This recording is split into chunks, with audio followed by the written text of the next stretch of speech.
नमस्कार दोस्तों। स्वागत है आपका स्टोरी चेंज लाइफ चैनल पर, जहां हर कहानी एक नई जीवन में बदल सकती है। ये सभी लाइन storywali.com से ली गई हैं। ये कहानी है तनाव के बारे में। इंसान तनाव में कोई भी काम अच्छे से नहीं कर सकता है। पुराने समय की बात है। एक राजा अपने राज्य में राज करता था। उसका राज्य बहुत खुशहाल था और राज्य में धन-धान्य की कोई कमी नहीं थी। प्रजा और राजा खुशी से अपना जीवन जी रहे थे। लेकिन एक वर्ष उस राज्य में अकाल पड़ा और पानी की कमी के कारण फसलें सूखने लगी। ऐसी अकाल की स्थिति में किसान राजा को लगान नहीं दे पाए और इस वजह से राजस्व में कमी आ गई और धीरे धीरे राजकोष खाली होने लगा।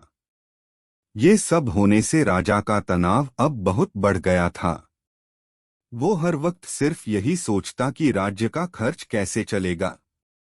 कुछ समय के बाद स्थिति सामान्य हो गई और अकाल का समय भी निकल गया, लेकिन राजा के मन में अभी भी अपने राज्य के लिए चिंता थी। राजा के दिमाग में अभी भी हर वक्त यही रहता कि अगर राज्य में पुनः अकाल की स्थिति आ गई तो क्या होगा। उसके अलावा भी वो दूसरी चिंता करता रहता, जैसे कि पड़ोसी राज्य का भय और मंत्रियों का षड्यंत्र आदि। वो इन सब चिंता के कारण रात को अच्छे से सो भी नहीं पाता था और उसकी भूख प्यास भी इस तनाव ने छीन ली थी। वो अपनी इस हालत से परेशान था। राजा जब भी अपने राजमहल के माली को देखता तो आश्चर्य में पड़ जाता, क्योंकि दिन भर मेहनत करने के बाद वह रूखी सूखी रोटी भी मजे से खाता और पेड़ के नीचे आराम से सोता था। राजा को कई बार उस माली से जलन भी होती थी। एक दिन राजा के दरबार में एक महात्मा आए। राजा ने अपनी समस्या उस महात्मा को बताई और उनसे ये भी कहा कि आप मुझे इस समस्या को दूर करने का कोई उपाय बताइए। महात्मा ने राजा की समस्या को पहले अच्छे से समझ लिया और बाद में राजा से कहा कि तुम्हारी चिंता की जड़ है तुम्हारा राजपाट। तुम अपना राजपाट पुत्र को दे दो और इस समस्या से मुक्त हो जाओ। राजा ने कहा, लेकिन मेरा पुत्र तो सिर्फ 7 साल का है, वो कैसे राजपाट संभालेगा। महात्मा ने कहा, तो फिर तुम अपना राजपाट मुझे दे दो और इस चिंता से मुक्त हो जाओ। राजा अपना राजपाट उस महात्मा को देने के लिए तैयार हो गया और उसने अपना राजपाट महात्मा को सौंप दिया। इसके बाद उस महात्मा ने राजा से पूछा कि अब तुम क्या करोगे। राजा ने कहा, मैं कोई बिजनेस कर लूंगा। महात्मा ने कहा, लेकिन तुम बिजनेस के लिए पैसों की व्यवस्था कैसे करोगे।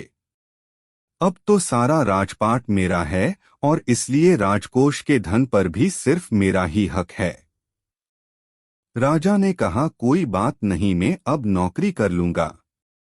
महात्मा ने कहा, अगर तुम्हें नौकरी ही करनी है तो तुम्हें कहीं और जाने की कोई जरूरत नहीं है। तुम राजमहल में ही रहकर मेरी ओर से ये राजपाट संभाल लो और मैं अपनी कुटिया में ही रहूंगा। राजा ने कहा, अच्छा ठीक है। अब वो राजा महात्मा की नौकरी करते हुए राजपाट संभालने लगा और महात्मा अपनी कुटिया में चले गए। कुछ दिन बाद वो महात्मा फिर से राजमहल में आए और उन्होंने राजा से पूछा कि बताओ, अब तुम्हें भूख लगती है या नहीं। तुम्हारी नींद का क्या हाल है। राजा ने कहा, अब तो मैं हर रोज अच्छे से खाता हूँ और मुझे हर रोज अच्छी नींद भी आ जाती है। राजा ने महात्मा से पूछा कि मैं पहले भी राजपाट का कार्य करता था और अभी भी मैं वही कार्य करता हूँ, तो फिर ये परिवर्तन कैसे।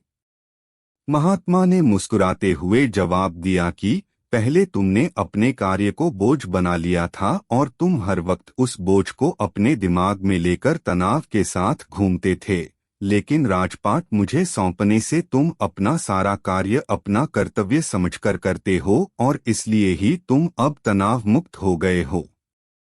मोरल, अगर हम अपना काम बोझ समझकर करेंगे तो हमारा तनाव और भी बढ़ेगा, इसलिए हमें अपना काम अपना कर्तव्य समझकर करना चाहिए। धन्यवाद दोस्तों कि आपने हमें देखा। लाइक करें, सब्सक्राइब करें और बेल आइकन को दबाएं ताकि आप हमारी हर नई वीडियो से अपडेट रहें।